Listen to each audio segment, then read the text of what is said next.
and how are you today? So is it okay to go ahead and start, Mark? Yeah, I think so. I would like to ask you some questions, though. First, I don't have an introduction for you. I thought we would just ask about your beginnings in photography. Okay. You didn't get an MFA, but you started at Harvard, or you were photographing before then? You know, I was photographing casually before then, but mostly I started at Harvard, and I took a photo class my sophomore year, and then I was lucky enough in my senior year to have Todd George. Is that your computer that's giving the feedback? I don't think so. Is anybody else on, or you're muted? Okay, I was lucky enough in my senior year to have Todd George as a visiting artist at Harvard. And so he was so eloquent and funny and encouraged me. And I left college thinking maybe this is something that I could do. And I was really, I had the bug at that point. And so Mark's actually asked me to show some really early work. So I've even got a few student pictures to show you guys because he wanted to know what happened before I did the work in American Scene, which was from the time I was 25 till I was about 32. Other questions, Mark, before I start sharing this? We can start with that. We can start with that. So you can share, we're sharing the screen now, and you can post pictures. Okay, but I guess before I start doing that, I just wanted to show, there's a few books we are not talking about today. This is one, this was the first book that I published in 2007, Perfectible Worlds, which was about people's obsessions and passions and miniature worlds. Also, this book about my mother as she aged, Witness to Beauty. And it's photographs of my mother and some with me and my sister also. It's sort of the aging female family and recreations of childhood memories. And the only other thing we're not talking about is About Face, which is a bit of a departure for me because I usually photograph people within more context. And these are close-ups of faces. And it's a book about people with partial facial paralysis. But so at the end, if there are any questions about any of those, I'm glad to talk about those. And Sage, I knew your work in the somewhere in the 80s, and I'm wondering how I came to know it. You had I know you had some pictures in the Mothers and Daughters that Aperture did, and you're also around, is it 91 when Pleasures and Terrors of Domestic Comfort that Peter Galassi put out, that you were in that, but were you, somehow I knew your work, and I think the first time I met you was at David Prifty and Monica Anderson's house in I didn't remember that. That's interesting. Yeah. No, because I knew who you were. But how did I know who you were? Where were your first pictures published? You remember? I don't remember. Maybe Aperture. I mean, I think there was something early on in Popular Photography or something. There might have been a spread or something. I also was in a show at Light Gallery called New Women, New Work, and it was Rosalind Solomon and me and a few other people, and that was in maybe 82 or something. Oh, okay. But it might have been from then. Mm-hmm. So. Okay, and you had an NEA grant in what year? That was in, I think, 81 maybe. Okay. So. Great. And I have your book here, American Scene, just because you didn't have the slipcased version. So I don't know if I'm small or if I'm on people's speaker views. And then if there's a slipcase, comes out, it's here. Beautifully printed book. Gorgeous book. So okay. Let me go ahead and share the screen, and Mark, just ask any questions. Let's see.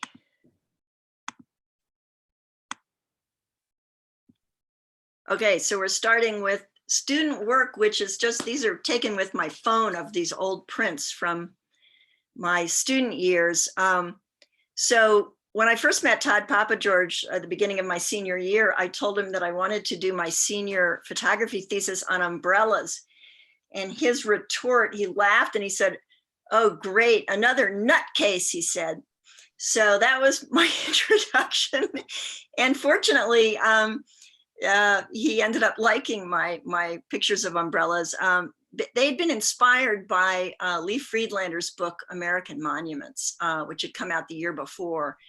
And, you know, Friedlander's pictures they're not close-ups of the monuments for the most part. They're pictures made and monuments in every picture, but it's really about all sorts of things in the picture. And I wanted my umbrella pictures to be like that. So this is in a mall in Virginia. So were you thinking it's a little bit of a like a typological study as well as sort of an American studies sort of book? Yeah, and I guess it was a way of just limiting myself, you know, okay, go out on rainy days, you know, or go to Florida in the winter. I mean, it meant that I went out with my camera in a plastic bag and to places to put my hands and photographed on rainy days, and tried to make interesting pictures with umbrellas in them. And it was just a way of, it was a kind of limit. Um, this was in winter break. I went to Florida and drove around and found people. Um, and so anyway, you know, and clearly you can see here how influenced I've been by Friedlander, by Gary Winogrand, by trying to make complex pictures with sort of odd little things happening in them. Um, you know, here there's scale going on with that guy in the background throwing the ball. It looks like it's bouncing on the umbrella in the foreground. And I did a bunch of these kinds of landscapes too. And it was really the first time I had gone out, you know, on a road trip, at least during winter break, to find and it just sort of photographed people and things happening. And that was my first taste of being a photographer out in the world. So So now, yeah. you've always wanted to just have lots of things in the frame. You've never photographed like one thing. It's always been several things going on at once, would you say? Yeah, I mean, I guess I never really thought of myself as a portrait photographer. I thought of myself as someone who was interested in photographing people in certain situations. But for me, the environs were always very important, you know, almost as important as the people, because they informed. To me, they told part of the story, and they were crucial in my photographs. And so now I'm going to show you what's in American Scene, which was published in, wasn't published till 2016. It was published by Chris Pickler at Nazraeli Press. And I think he found out about the work because Joseph Bellows had seen my work in a book and asked me to send him some prints, and he really liked them. And so he showed them to Chris Pickler, and Chris decided to publish them as part of his Nazraeli Library series. And also Mark had done something on Time Lightbox, Off the Radar, Mark Steinmetz on 9 women photographers in the Northeast. And I was lucky enough to be one of the women whose work he mentioned, as was Joan Albert, whose work we're going to talk about later on, who's now getting a book published by Stanley Barker. So anyway, that's how the book came about. But the work was made basically from 1979 to 86. And this is 2 young men with homing pigeons in Chelsea. This is in Boston. I was wandering around and I saw this person leaning out the window from down below and with the pigeon on the windowsill. And I yelled up to him and went upstairs, and we recreated this scene, the scene I had imagined from down below. And I'm using Flash. I was very influenced by a book that John Jarkowski did in the 70s called From the Picture Press. And it was photographs by Ouija and a bunch of press photographers who use speed graphic cameras with on-camera flash. And I like the flatness that the flash, that heavy use of flash outside conveyed, and how it sort of made everything equal in the picture. I was very entranced by that. And so I had at this point graduated to a 6x9 Fujica camera with a 65 millimeter lens. And I was using a big, I forget if it was a Norman or a Metz flash at that point, but one of those big headed flashes on the side of the camera on a bracket. Was like Nick Nixon had a book, Pictures from One Year, I think, something like that, mostly. Exactly. Yeah. Images. And I was influenced by that too. Actually, where the place that I met Joan Albert was, I sat in on, Todd had told me, you should go sit in on a class of Nick Nixon sometime. And so I guess in 79, I sat in on a semester of Nick's class at Mass Art, and Joan Albert was in that class. And so was Susan Kendall, who recently came out with a book called At Home that was published by Stanley Barker. So we all met in that class, and I was influenced by their work as well as Nick's. So this is a road trip that I took to West Virginia, and a boy with a go-kart. This is in South Boston. And, this is in the 80s, so it's pre-internet. People are bored. These kids, are hanging out. There's nothing much to do in the summer. You can't go and look at your phone or anything. And so for better or worse, I think it's for better if you're a photographer. There are all these people hanging out on the streets, and it was fairly easy to approach people and ask to photograph them. A lot of people said no, but a lot of people said yes also. This is in Cambridge, a grandfather and grandson. In Cambridge on Ringe Avenue. And again, with, you can see the flash sort of freezing people in the foreground. And this is out in Utah. I took one trip out to Utah and Idaho, and this is a Mormon family at a state park. I've seen this published somewhere before. American. This is in Mothers and Daughters, I think. Okay. Yeah, it may be elsewhere too, but I know it's there. And this is at a park, Framingham State Park in Framingham, Mass. And I love the way the flash makes their skin shine. Everything is sort of has this, it just lifts it up and makes it shine in a way.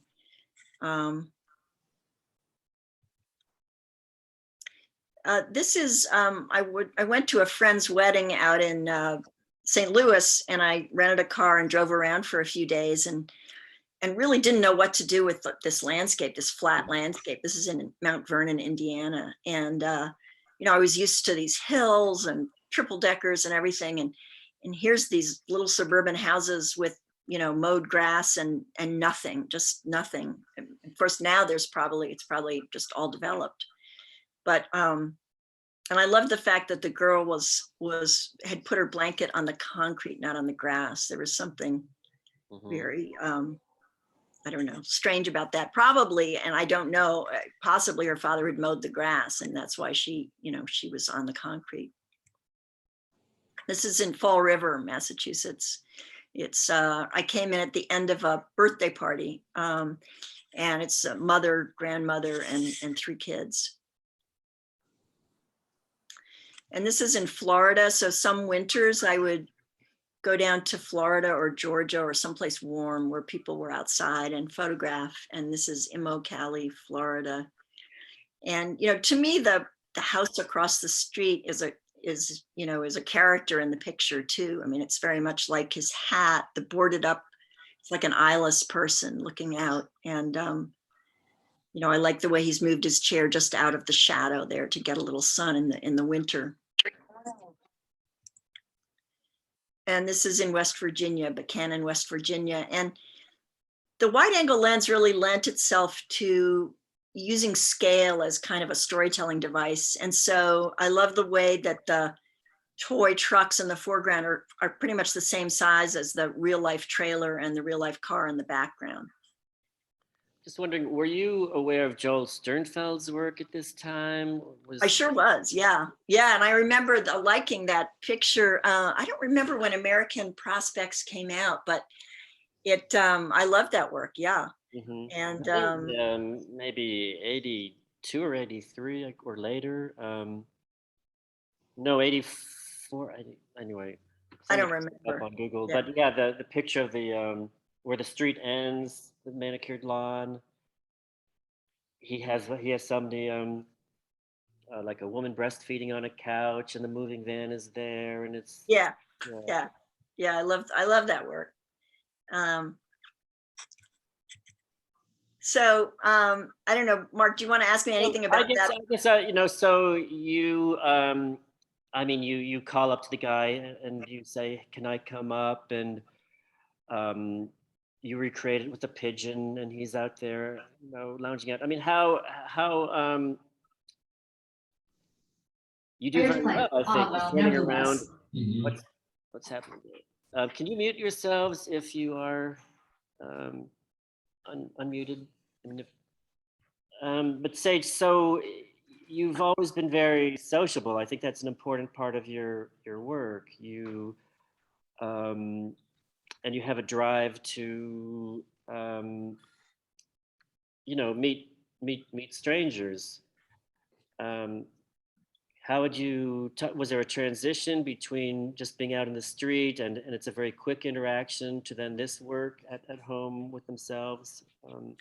Yeah, I mean, as part of American Scene, I had done some pictures of people inside, and I had, sometimes just asked if I could come inside, or after photographing people outside for a while. In some cases, I went to up in Berlin, New Hampshire, for instance, I went to yard sales and showed people pictures and asked if I could come and photograph them inside.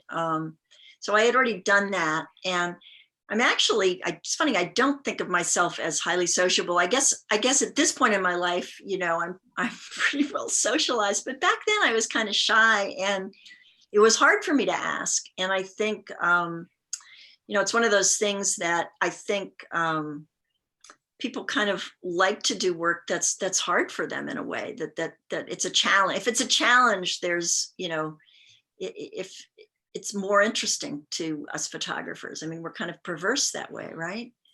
Or at least I think of it that way. So anyway, when I went to do this, and this was in 86 to 88, and it was really when gay men were started to die a lot from AIDS, and uh, so I again, this book didn't come out till much later. I self-published this in 2014 in order to have a catalog to go with the show that I was invited to be in at Blue Sky Gallery, because there were all these same-sex marriage initiatives pending in different states, including Oregon. And so I tried to find someone to publish it quickly. It seemed like, oh, this is a good time to publish this book now, because now there's a historical perspective and on this work. But at the time, what I did was Stephanie and Monica in Boston, I advertised in gay magazines. I mean, I started by photographing friends and friends of friends and going to Provincetown, where I went to tea dances and approached people who seemed to be couples. And I told them what I wanted to do. And it seemed that there was a fair amount of interest and willingness to participate. And so that first week in Provincetown, I photographed about 6 couples. And then through people I'd photographed, I started to network, and I put advertisements in local gay magazines wherever I was going. I went to marches on Washington. I went to bars. I went all sorts of places to meet people. And then usually I would, talk to people on the phone a few times before going to their house, so that we would all feel at ease with each other. And then usually there was a lot of talking when I first got there, finding out where they hung out together, where would be the best place to make the picture. This is Bill and Rick with Rick's daughter, Kate. And I'm still using the Fujiko with the mostly with the wide lens here. Sometimes I use the 90, which is the longer lens, slightly longer lens. This is Herb and Dana in Quincy, Mass. And I love the way they look like these kind of old mariner types. They don't at all fit anyone's stereotype of a gay couple. And what year are these? I know that These were made between 86 and 88. and AIDS is pretty much full blown at that time. It was full blown, yeah. And the cocktails hadn't been developed yet. I mean, I guess the first, for the first cases started coming out in 81, 82, and I guess by 83, maybe there was some sense of what the disease was and how it spread and stuff. Something like that. So this is Chris and Provincetown. This was one of the portraits I made the first week that I was doing it. This is David and Eric, and Eric has AIDS and has a port in his chest to give him infusions. And this was on a tripod with natural light. I did try to use natural light when it was, there was enough in the room and it was beautiful. In this case, I thought it really lent something to the feeling of the picture. And so things like, if you go back one, the mannequin on the side, or there's a little Barbie doll by a cereal box. I mean, you're really looking for, there's always a lot more than just the main, relationship. Would you say? Yeah, I mean, I think it really informs you about the people. I mean, the fact that, Eric had this mannequin and there's a sense of humor going on there. And I love this couple in the background, with this meeting over a fence. I mean, this heterosexual couple, there's something that you learn about the people in the picture by seeing what's in their rooms, what they collect. I think to me, it's always been very interesting.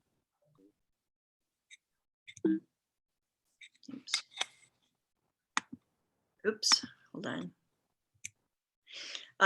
This is Cindy and Barb's wedding. Again, weddings weren't legal then, but it was a celebration of the relationship, some people called them holy unions. And this is Gordon and Jim with Gordon's mother, Margot. It was a gay couple who lived in back-to-back trailers with Gordon's parents, and they never discussed being gay. They never came out to his parents, but it was clear they only had one bedroom. It was clear what was going on, but it was never talked about. And they had finally come out to his mother the week before because there was going to be a Valentine's Day article in a local paper and they were going to be in it. And so they thought they should mention it to her. So I photographed them soon after that. But again, I like, the stuffed animals, their dog, the head of their dog coming out there. I like his shiny boots. I mean, all of that stuff is important to me.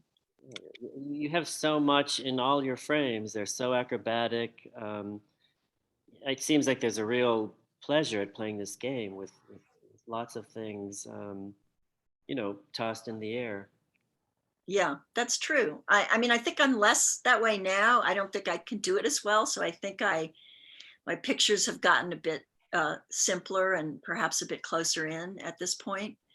But back then, that was definitely the pleasure that I took in photographing. And can you what is the impetus for this work? Why did you want to photograph gay couples? And is there a bridge between? Yeah, the personal hook for this, and it's something that I talk about in my introduction to the book. The personal hook was that I had found out my father was gay a few years before when I was in my early 20s, and my sister and I were actually relieved because he and my mother had split up when I was about 1, and we hadn't seen him that much. He'd been an absent father, and I had always had this yearning to get to know him. And when I found this out, I thought maybe that explained his distance and that he didn't want us to know, or he was a bit ashamed, or whatever it was. It seemed to explain what had seemed like his indifference to us. And so I think that was the hook. And I feel that all of the projects I've done on strangers have had some kind of personal hook like that. that sort of pulled me in. And but in this case, of course, I got very involved. I was doing interviews with all of these couples, and the interviews are included in the book. And I thought it was very important to contextualize, especially at that point.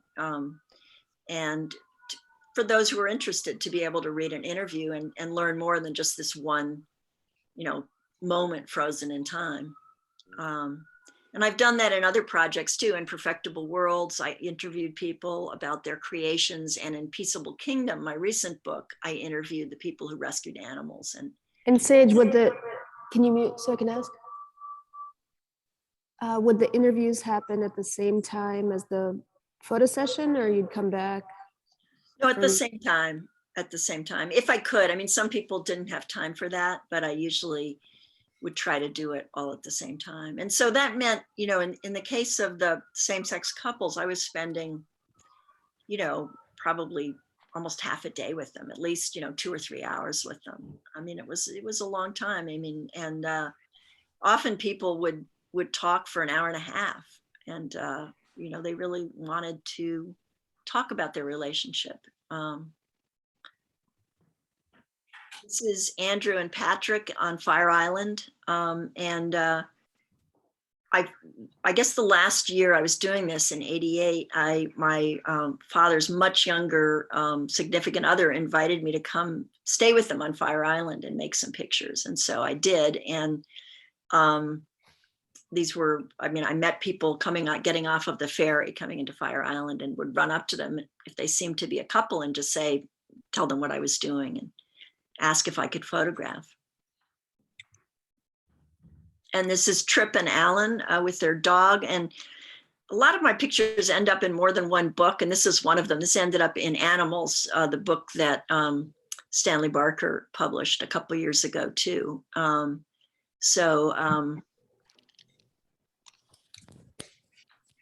And this is Marty and Rip, and Marty preferred himself as Marcia. Mark's holding up animals for everyone to see, which is about people and their companion animals that I did in the 80s and 90s. So this is Marty and Rip, and Marty was this very painfully shy man who preferred to present himself as Marcia. And as soon as he dressed as Marcia, he became this very outgoing person. And they actually passed as a straight couple. Rip was from a Cajun family, and they liked to pass. And apparently the rest of the gay community in New Orleans was very disapproving of them for that reason. And they felt kind of ostracized. And this is Jean and Elaine in Santa Fe. And can you talk a bit about how you found these people? You said gay, you advertise in gay magazines, or because this is before, before the internet. Yeah. It was, the networking was the best, starting with friends and friends of friends. And then people I'd photographed would suggest someone else they thought they might be, interested in participating. But I did get a lot of response, from gay newspapers. If I knew I was going to the West Coast, I might put an ad in a gay newspaper in San Francisco, and I'd get a bunch of calls from that. And then when I talked to the people who called me, they would suggest other people in San Francisco, for instance. So it was that, and then meeting people on the street, at a march on Washington or something like that. Did you want it to be a nationwide project? You didn't want to limit it just to? I did. Thinking back, I went to Texas. I went at one point, someone had said, oh, you're only going to the gay ghettos, Key West and San Francisco. And it was true that it was much easier to find couples who were willing there to be photographed. If someone in middle of Indiana was in the 80s, is probably going to be less willing to be photographed. But I did go to I did go to San Antonio, Texas, and a few places like that too. But I wanted it to be as diverse as possible and as nationwide as possible within some limits. So I'm just going to show a few of these. So this is the book that came out a couple years ago that Stanley Barker published. And this is people with their pets, their companion animals, photographed in the 80s and 90s. Sorry? Oh, I heard someone make a comment. So this is in Baton Rouge, Louisiana, a young man with a rabbit. And pit bulls jumping. This is in Laconia, New Hampshire. And again, it's in this case, I would look at the litter ads in the Sunday paper and, 7 pit bull puppies for sale. And I would call them up and say, I'm not interested in buying a puppy, but I'm a photographer doing this photo project. And, talk about annoying. I would have hung up right away, right? Click. Anyway, people didn't always hang up, which was lucky for me. And so that was how I found a lot of people. And then just driving around. And again, I'd photograph. I went to dog and cat shows. And through networking, I'd photograph one person and they'd know a few other people who had a bunch of, I became interested in people who had lots of animals or people who had mixed species of animals. Yes, we had a question earlier. On when do you have when do you feel that a project is finished? For example, for the gay couples project, when did you decide that you could stop? Thinking back on that, I probably should have kept going longer. I had photographed probably 120 or 150 couples, and I had about 50 pictures that I thought worked. Learning in progress. Sorry, what? Sorry, somebody is Okay, that's fine. I think at that point, I really felt the urgency to rush on to the next thing in my youth. And I don't feel that way anymore. And part of the reason is that as I got older, I started photographing more than one thing at the same time. So I'd have 2 or 3 projects going. When I was young, I would put everything in one basket and it would all be, there was intense pressure to do this project and, work on it really hard and then finish it and then move on to the next. I'm not sure why I felt that. I mean, I wasn't publishing them as books back then, but it just seemed that I felt that. And if you work hard on something for a couple of years and you're not doing anything else, you get really tired of it. I mean, even if you're pushing your limits, but if you have a few different projects, you can go to something else and then come back and maybe you can see, you can be a little fresh and come back to the same subject. And that's what I've done with my later projects like Peaceable Kingdom. I've done them, maybe taken a few trips a year and done them then and then done other things at the same time. okay. That question was from Tamara Reynolds. I will say, I think our audience is like 95% photographers. So that's Okay. How we are here. So then the last thing I'm going to talk about before I talk about Joan's work is Peaceable Kingdom, which is the book that I just did with Kara Verlag.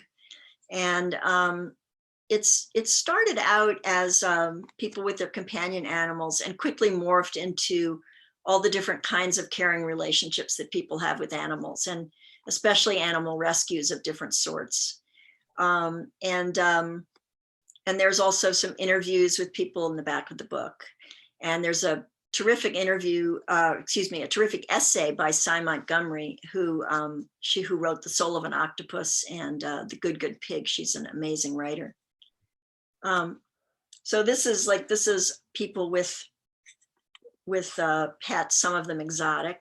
And so it sort of started this way.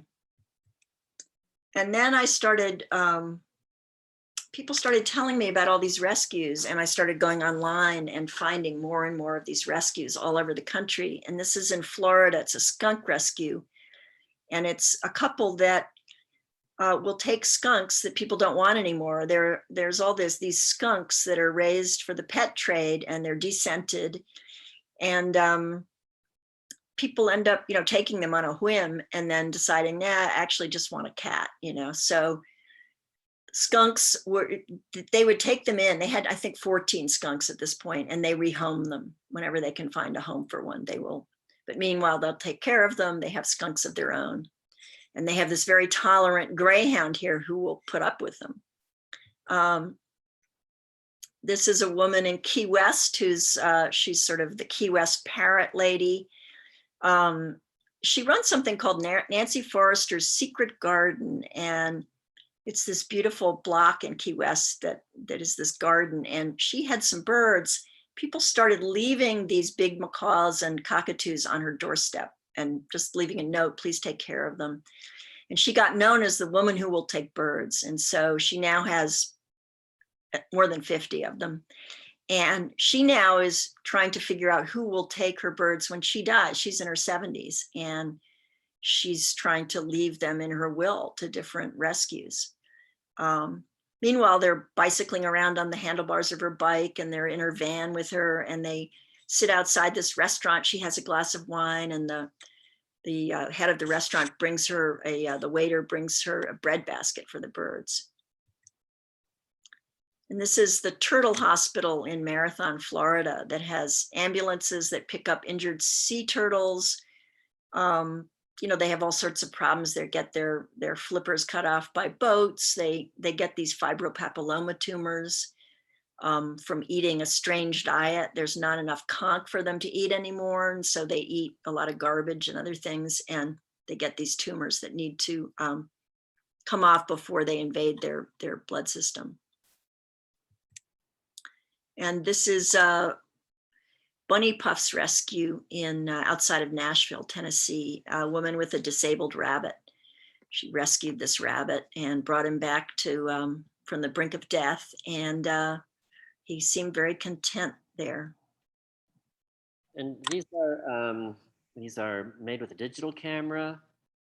These, yes, thanks, Mark. These are made. This is the first project that I really did almost totally digitally. I started with my Mamiya 7, and then I quickly shifted to digital. I thought, I've got to really try to take this digital camera seriously and see if I can have a go of it. And I actually, it turned out to be very, I really liked the digital camera for this project. I even liked using the autofocus some of the time. I hate to admit it, but for animals that are moving fast, it was very helpful. And so most of these are digital.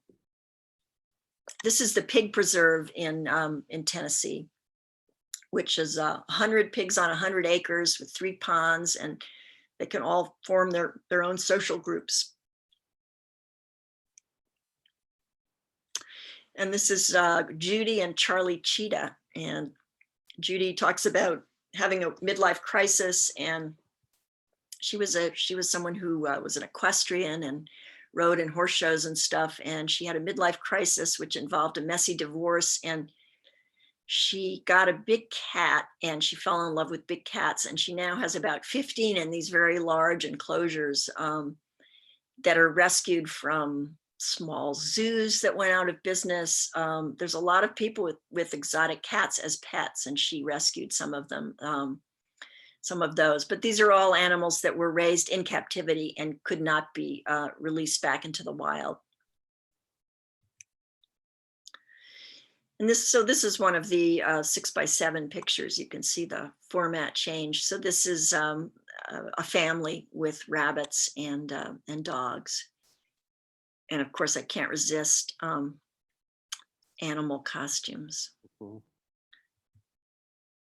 And this is a woman who has an alpaca farm and, shears them for their wool. So it wasn't just rescues. It was farm, sort of small family farms and pets, as well as rescued animals. This is Ronnie with Luigi. Ronnie had lost his leg in an accident when he was young and had gone into the prosthetics business and made a lot of money. And eventually he thought, well, I can either retire or I can do whatever I want to do. So what he ended up wanting to do is make prostheses for animals, and specifically for farm animals. So he has this big van and he drives around to all these farm animal sanctuaries, as well as, you know, people who have a horse. They don't want to euthanize the horse because it lost its leg or its leg is broken, but so he will make it a prosthetic limb. This is Catskill Animal Sanctuary in New York, eyeless horses. Wow. And this is the cover picture. It's Jaden with Chrissy the baboon. And it's a rescue called Animal Tracks. And the people who have the rescue were trained to be movie trainers out in California. And they were in the movie business, handling animals, basically. So a lot of their rescues were animals that either did work in the movies and have aged out, or weren't a good fit for the movies, and they've rescued them. And Chrissy was with these two other baboons, and they were mean to her. They were picking on her. And so they took her, and she's now the only baboon. She's unlike a lot of baboons who can be pretty nasty, she's a sweet animal and is very loving. This is Noah's Ark near Atlanta. And this is Allison Hedgecoth, and she's gotten very close to a bunch of the animals, especially this grizzly bear. So the grizzly bear is like damaged and needs to be, you know, in a safe place, or? I don't remember if they had gotten her from a zoo or where she came from, but again, you know, she'd been in captivity her whole life. And The pig preserve in Tennessee, like 300 pigs. I mean, they're kept for. I mean, they're pigs that have been rescued. Like some of them fell off the truck on the way to slaughter, kind of thing. You know, they started by rescuing potbelly pigs, because, you know, the potbelly pigs are supposed to be small. Well, they don't stay small for the most part. So people are like, I don't think I want this pig. And they already had a couple of potbelly pigs. And so people started bringing them pigs. And then they were in Virginia at this point. And then they decided to get a bigger place. And they fell in love with big farm pigs. And so there's all these kids who do 4-H with their animals, but most of those animals are then eventually slaughtered and eaten by the family. But a lot of the kids can't stand it. So they would reach out to the pig preserve to take their pig. Yeah. So all different reasons, I guess. They're supposed to be really smart and really affectionate pigs. They're amazing. Yeah. This is a monkey rescue in Florida. And again, these monkeys were bred and for the pet trade, for monkeys. A lot of people want a monkey, which is a bad idea. Monkeys are way too smart to make good pets, and they tend to be mean to dogs and cats, and they're very manipulative and not at all easy to have as pets. And so this woman takes them and rehomes them, just like the skunk rescue place. She'll take them in and she'll find homes for them. So, Mark, I thought now that we would talk about Joan Albert's work. And you were the one who first, brought Joan's work to the attention of Stanley Barker. And, they were interested in Joan's work. And I had known Joan for years. I'd become her friend after meeting her at Nick Nixon's class at Mass Art. And so I knew. I just, there were a few pictures in the Pleasures and Terrors book. There weren't many. I remember I saw one in the photographic. It's not the Photographic Resource Center. It's like it was on Huron Ave in Cambridge. Project Art Center. Yeah, on Huron. Yeah. I had something to do with that. I'm not sure who was it, but I remember there was a picture, and it was a 4x5 of a child in the backyard in bright sun with like this pool. That's what I remember. And I remember looking at it on a Sunday. The place was closed, and you could see it through the window. And I just thought how great. And I really want to see that picture printed but nobody's I've been. never found that picture. That's, you know, it's unfortunately, that was one of the pictures that we couldn't find. But basically what I did, since I knew her sons, Martin and Nathan, I got in touch with them and went out to, Martin had all her photographs because Joan died in 2012. And Martin had her archive, and I went out and went through her pictures and brought, you know, a lot of them back, and Kent Rodswick scanned them. And then we made a presentation to Stanley Barker of the different images, and they were very interested, fortunately. And these are, you know, 4x5 view camera. They're all made on a tripod, and it's going to be a 2-part book that's going to come out next spring. It's the first part is of Joan's sons as they get older and grow into young men, and the second part is the portraits she did of other people's families, of parent-child relationships, basically. And it's really going to be a beautiful book, I think. So this is Nate, who's about 7 at the time. And what year were these? So these are, I would say most of them are from they're from 79 to about, there are some in the early 90s, but most of them are 79 to 88, something like that. So most of them are from the early 80s, I would say, most of them. So this is Martin, who's just has some kind of injury. Like Vincent van Gogh. Yeah, it is. That's true. Yeah, it is like the ear. Yeah, the missing ear.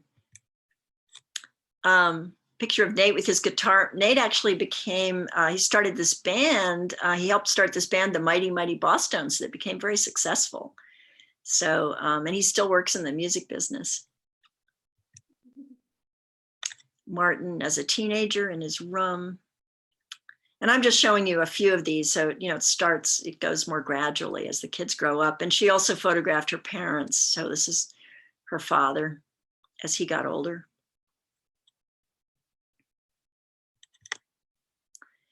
Martin with his girlfriend.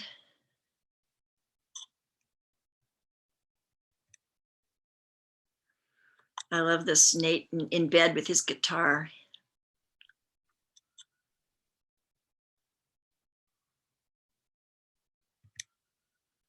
And Martin in his room. And again, I think, you know, all these books, and Stanley Barker has published a lot of, you know, the vintage work of some of us older photographers. And, you know, I think that work that's published later on like this has this added historical perspective that's often very interesting. In some ways, it's more interesting than if it's published at the time that it's made. And I'm kind of interested in that whole phenomenon. And then the second part of the book is basically mothers and babies, fathers and children. You know, it's the parent-child relationship. Joan never photographed herself that I'm aware of.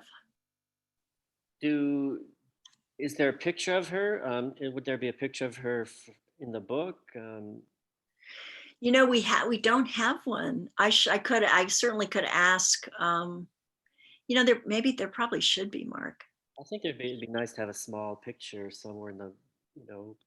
Yeah, there should be somewhere. Depends on how I'm sure I could get one. I mean, again, it wouldn't be, you know, a picture that she made of herself, but it just a little snapshot to show her. From Mass Art. From Mass Art, yeah, there you go. Yeah. Mothers with teenage boys, which, you know, Joan, I think probably a lot of these kids are friends of her kids. Another mother-son picture.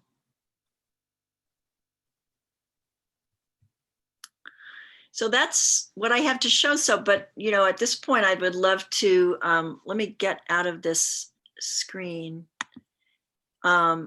But let me put on the grid here now so I can see everyone. Yeah, I would love to just answer questions, Mark, your questions or other people's questions, whatever. I guess a question to maybe Judith. I'm just wondering, Judith, can you unmute yourself? I was wondering, did you know Joan Albert, or is that you? Oh, you're muted though, Judith. Can you unmute? Do I unmute you? My audio, there we go. Yes, I did know Joan. I must have met her, and it's, as Sage tells her story about being in the class with Joan in '79. I came to Cambridge in '79 and was in the MIT program, but I took a seminar through the museum school, and these two groups of women who were in these two different classes, and how we've managed to kind of float in and out of each other's lives is kind of amazing for 79, 80, those years. But I met Joan maybe in 81 or 82, and I don't remember exactly how that came to be, but we had kids who were the same age and in the same high school. And she and Susan Candell actually worked with me for a little bit part-time when I worked at Brandeis in a science I was the photo science lady admin kind of thing. If you needed a slide for a talk, we did the slide. If you needed the picture for the journal entry, we did that. So it was, but I know both of them through that. Great. And yeah, they're. Did you get together and just see one another's work ever, or? I may have done that a little bit with Joan. I don't remember doing it with Susan. I think we were all pretty busy with stuff. But I know my daughter knows Nate pretty well. And so it could be that our kids hung out more than we did. But I got together with both Joan and Susan, and we would look at each other's pictures, and that was a big help. You know, when you're not in school anymore, Right. like you know, it's good to have a deadline. It's good to have a friend to show pictures to, and someone whose work you respect and are interested in. And we did that for a number of years, and it was really very, very helpful. Agreed.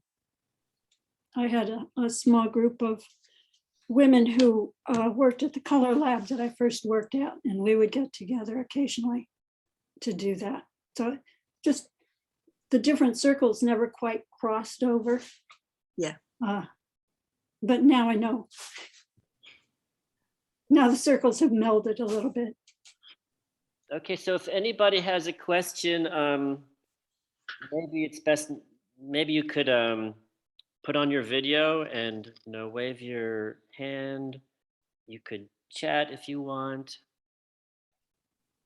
Write a message in the chat box. But Do we have any chat questions? I'm not seeing the chat. Let me we had one. I love the name of the book, and this is for Peaceable Kingdom. What's the story about it? Oh, Peaceable Kingdom. Well, it's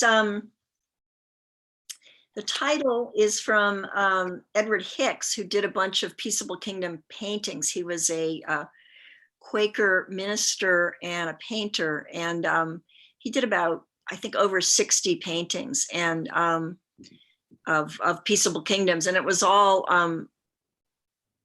different animals, both prey and predators lying down together, often with children. And I guess there was from the book of Isaiah that the lamb shall lie down with the lion, et cetera, et cetera.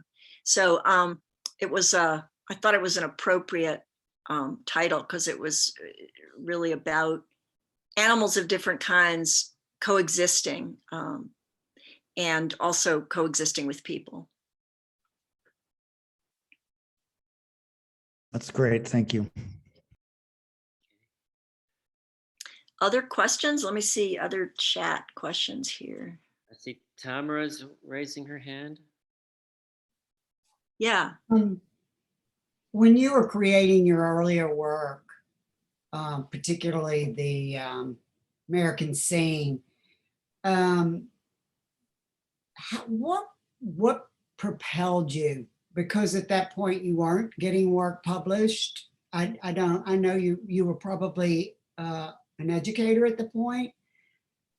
What was it that kept you motivated, creating somewhat in a isolated existence? You know, nowadays we're so connected and we have these venues to share our work.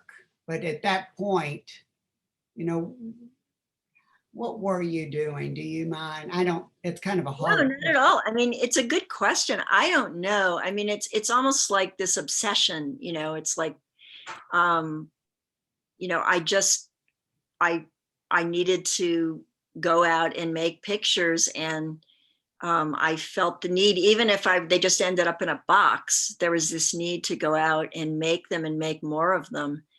And you know, I was having the work shown occasionally, so there was some kind of venue, even if it was only every couple of years.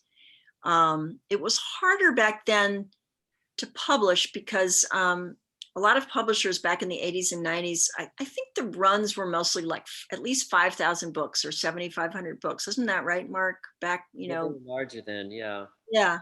And so it was much harder, I think, for photographers who didn't have a large following or who weren't doing a really blockbuster popular subject or famous people or something to find a publisher who would commit to publishing their book. And it's fortunately now it's become easier to do it. It's still not easy, but it's become easier because there's these art book photography publishers that will do 1,000 copies, editions of 1,000, which is doable. You know, the idea that one could sell 800 to 1,000 copies is possible. So, but I don't really know. I think that you photographers are obsessed people. I mean, it's like the people I photograph for Perfectible Worlds, they have this obsession or passion, and it's a kind of sickness, really. You know, when we think about it, it's pretty odd. Why do we keep doing it, you know, when we're not even necessarily having much success? I don't know.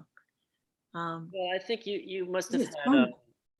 there must have been a thrill, I think, going from, you know, the predominant language of the time in black and white photography was kind of, you know, 35 millimeter, a bit grainy, and then all of a sudden there are these wide pictures full of detail with, you know, larger negative and with flash, and it's like you're improving on something. You're taking out the drama of, you know, it's no longer a gritty European like warlike scene. You know, it's not some hugely mythic thing. This is American life. I mean, I think it was like a thrilling. I mean, I think you were in possession of something really like the vanguard of something really exciting. Yeah. I think that would I power mean, you. I guess that's true. I mean, I guess I had enough self-belief or conviction that what I was doing was interesting and important to keep going. And, you know, again, it's like, why does one have that? I don't know. But, you know, you have to have that feeling of like, you know, this is important. And, you know, certainly with certain subjects like the same-sex couples, that seemed an important project to do at the time. Even if I couldn't get it published at the time, it was like, no, these people, they want to stand up and be seen, and I want to help with that. And you know, even though I didn't really feel that the work was political when I was doing it, but it was more a feeling of just it was just about people and, you know, society, and it seemed an important thing to show, I guess. So other questions? We have a lot of questions. There's one on a lot of different gestures and face expressions in the gay couple project. They look natural and intimate. Did you pose them to have a certain look, or what's the process? And the questioner asks if you can use a photo as an example if possible. I'm going to pull the shade here and I'll be right back. I did the answer to that question is that I didn't pose people, but you know, I wasn't always fast enough to catch something that I saw that happened. And I would sometimes say, could you do that again? You just did such and such. Could you do that again? So I do that at times. Let me just pull this so because the sun's coming in too much.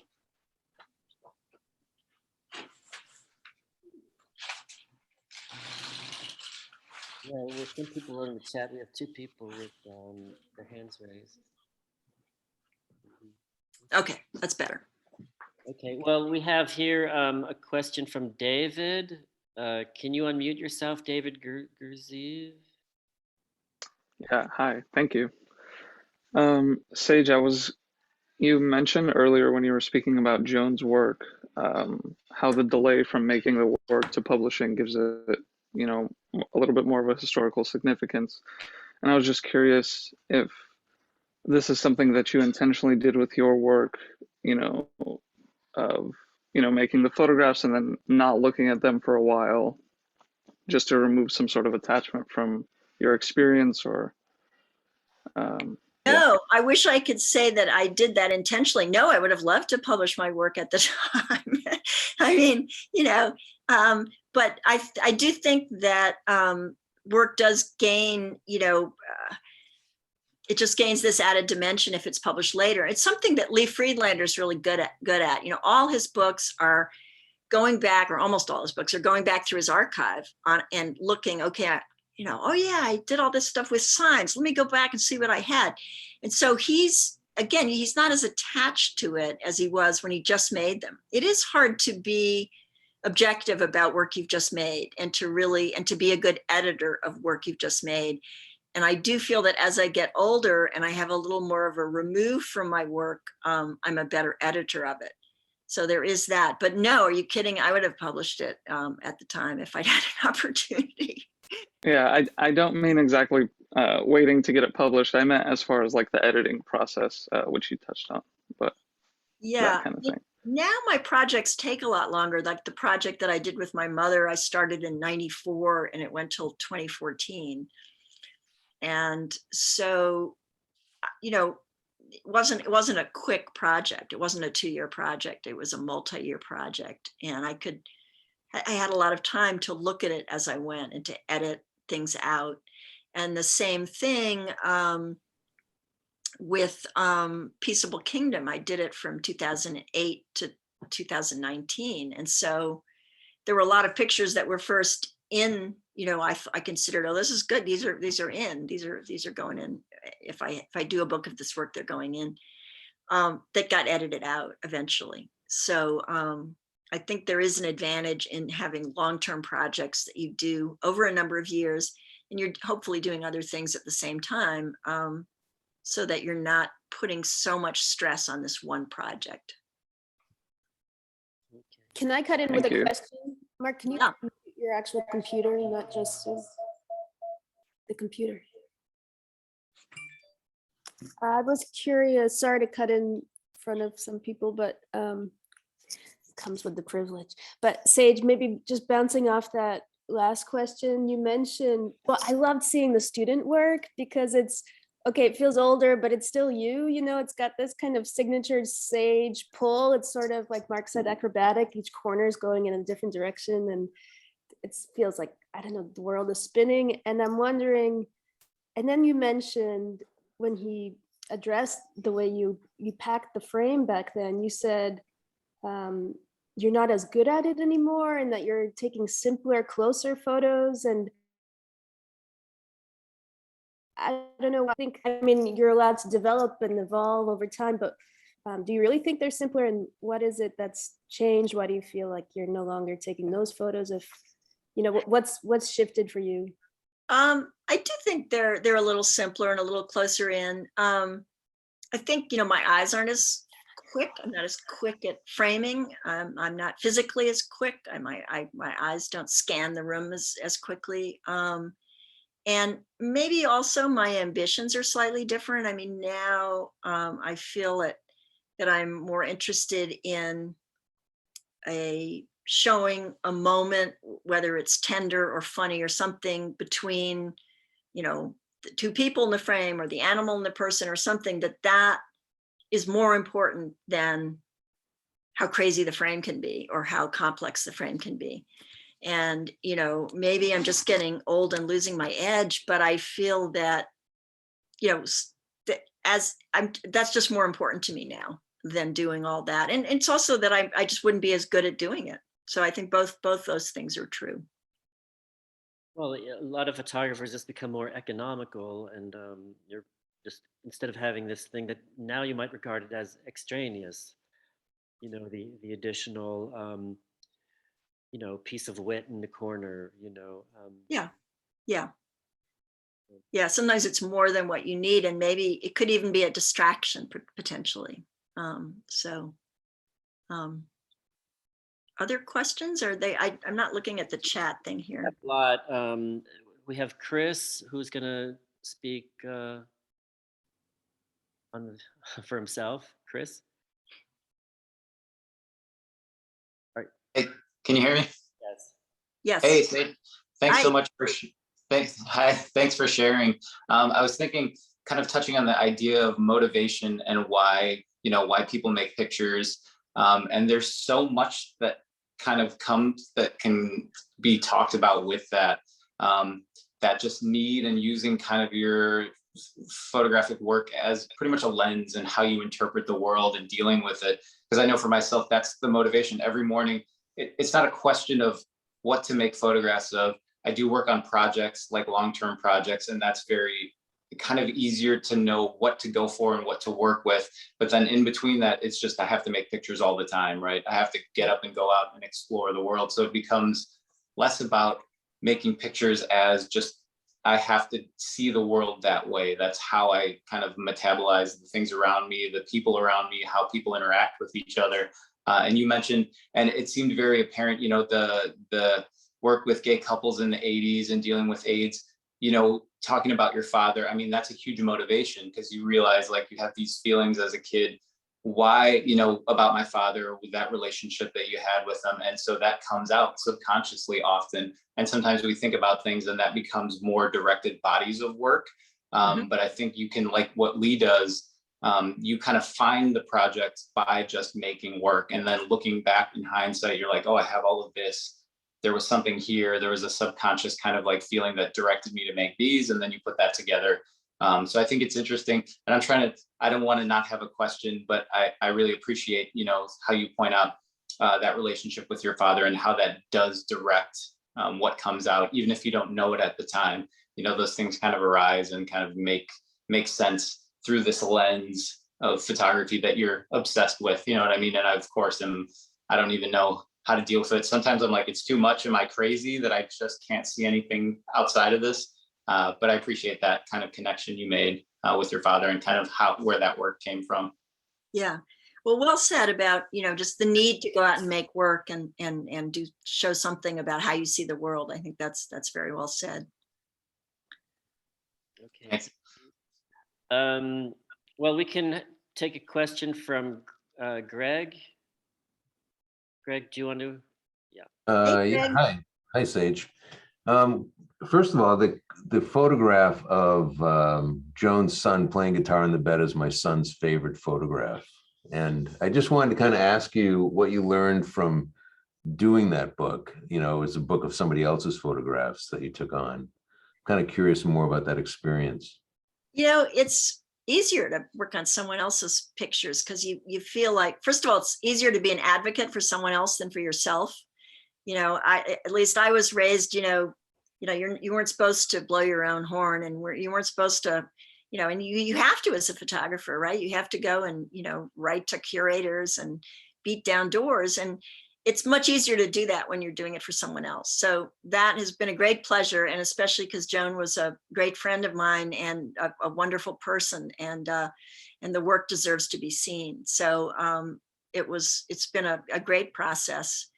And it's been interesting to work on it with Stanley Barker, because Gregory Barker has he does a lot of he changed a lot of the sequencing than I did. But it's always interesting. And by the end, if you're working with someone on it, you feel like it's always better in the end than it started out. And that's what you always hope for, I think.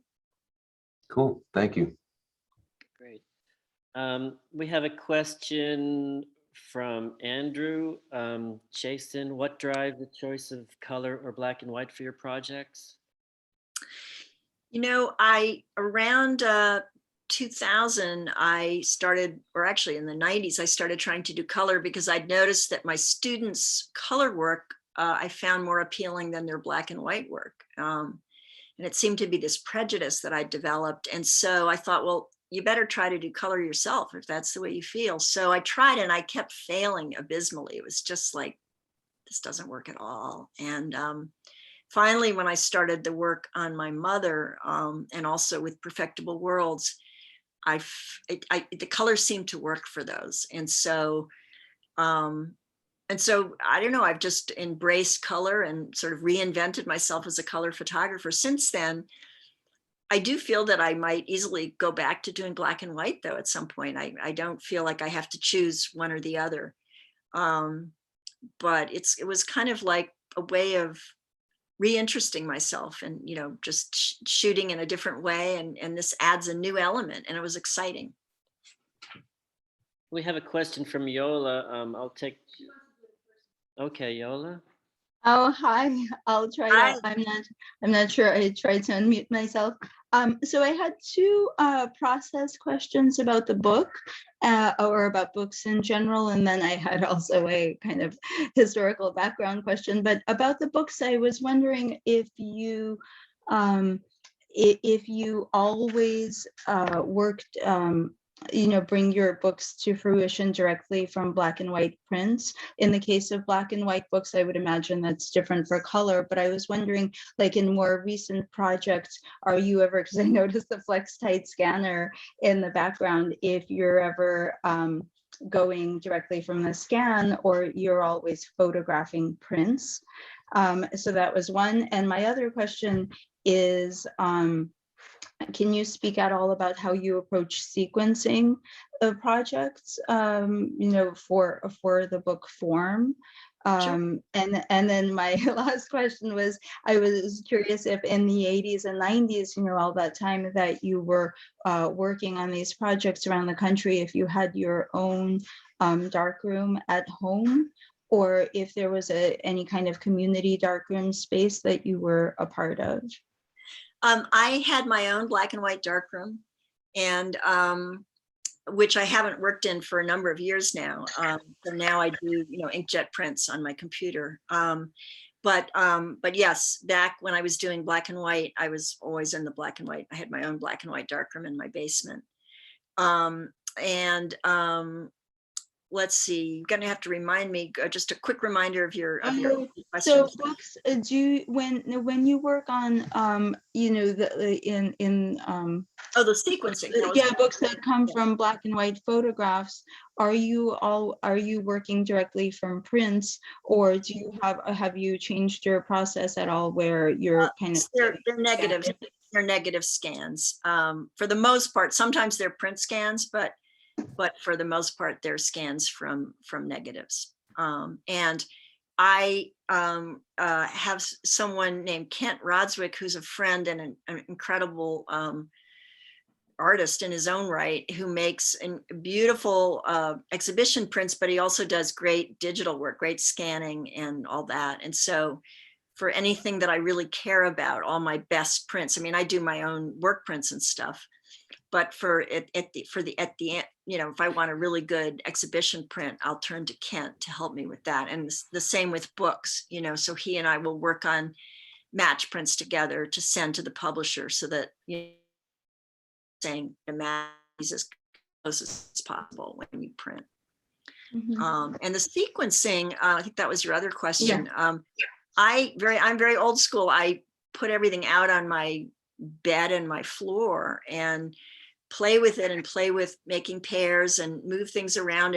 And then hopefully if it's a place where I can leave it for a while, I close the door and I go away and I come back the next day and I play with it more. And Eventually, then it ends up on my computer as a PDF, and I look at that. And eventually, then I order a blurb book, and I pay $80, and I get a blurb book, and I look at that, and I immediately think, "You idiot! Why did you think this worked? You know, this particular thing. No, this has to be moved over here." And then I go back to the PDF and to the floor, and so I might order 2 or 3 or 4 blurb books before I go to a publisher. So it's a long process, but fortunately, it's one that I enjoy. It's one of my things that I enjoy most, actually, is sequencing and thinking about how to put it together. Thank you. Yeah. And then I think the last question from Sharon. Can you unmute yourself, Sharon? Yes, I'll try and make this short. Thank you so much, Sage. You have such a generosity of spirit, I think, not only in your photographs, but as a person. And there's so much description that I love, especially in Americans seeing. You spend so much time, you know, really getting to know your people, the animals that you photograph.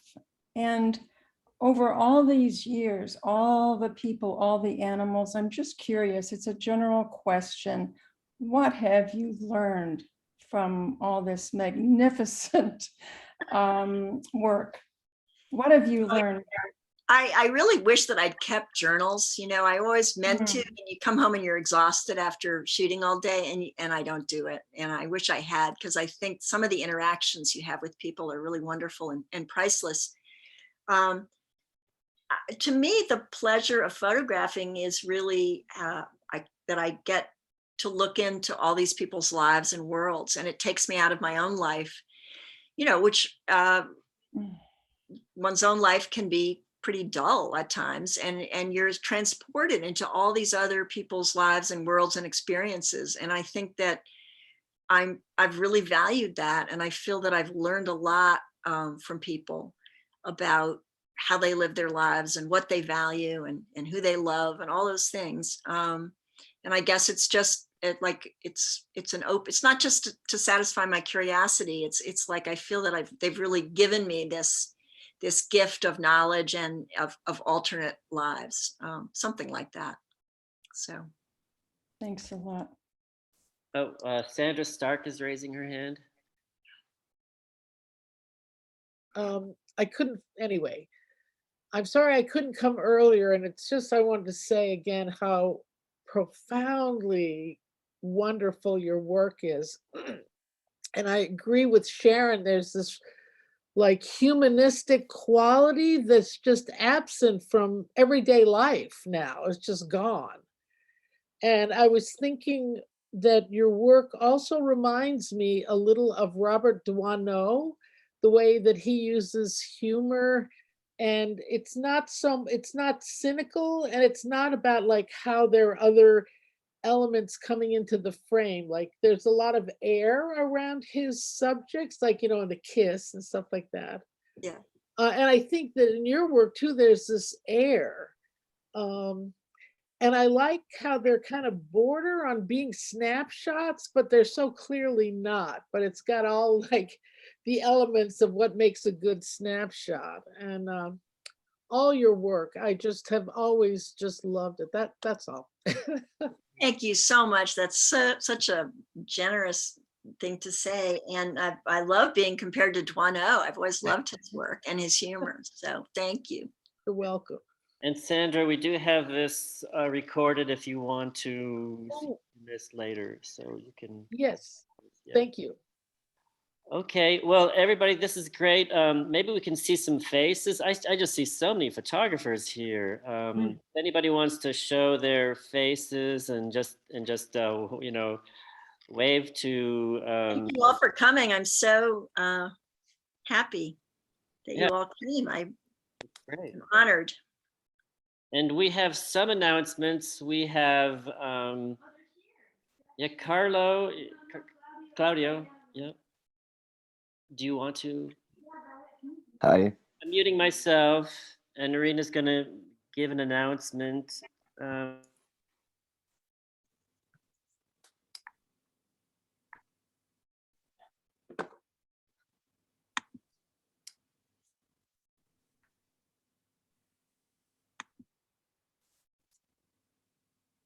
You're muted, Irina. You're on mute. Good. There. Oh my God, that's so embarrassing. Can you guys hear me now? Why were people nodding along? Yeah. A promo for December 4th at 1 o'clock in the afternoon. We will have a conversation with Claudio Majorana and Ariana. They are in Sicily and they work together and separately, and they will show various projects. They're also part of a Ariana founded an agency called Cesura, and it's a book publisher also, and they will present their work on December 4th. Do you guys just want to say hi? Claudio and Ariana, are you there? Hi, everyone. Thank you, Rina and Mark. Okay. So Okay. see you Cool. soon. And we're also thinking of doing an in-person workshop in March. For anyone who wants to come to Athens, that will be the first in-person workshop for 2 years. It'll be like a 2-year anniversary. I'm gonna do a one-day convention. I'm gonna do a one-day Mark will workshop do a Sunday, the 16th. one-day workshop, a one-day workshop for 6 Yeah, people in late December, January, around like the 19th, maybe something like that. late December, December 19th. December 19th, and that will be an online workshop. So online workshop in December, in person in March, upcoming lecture December 4th. But anyway, the news will be everywhere. So thanks for listening to the public announcement. So, well, it's great to see so many of you again, Sage. Oh, I'm talking to you. Sorry, it's great to see you all. Here again, we have really an audience full of photographers, and I think that's pretty special. I mean, what's that? So you can hear me because yes, okay. So thank you so much. Thank you, Sage. And I think that's it. Thank you all for coming. Okay. Thank you. Bye. Great.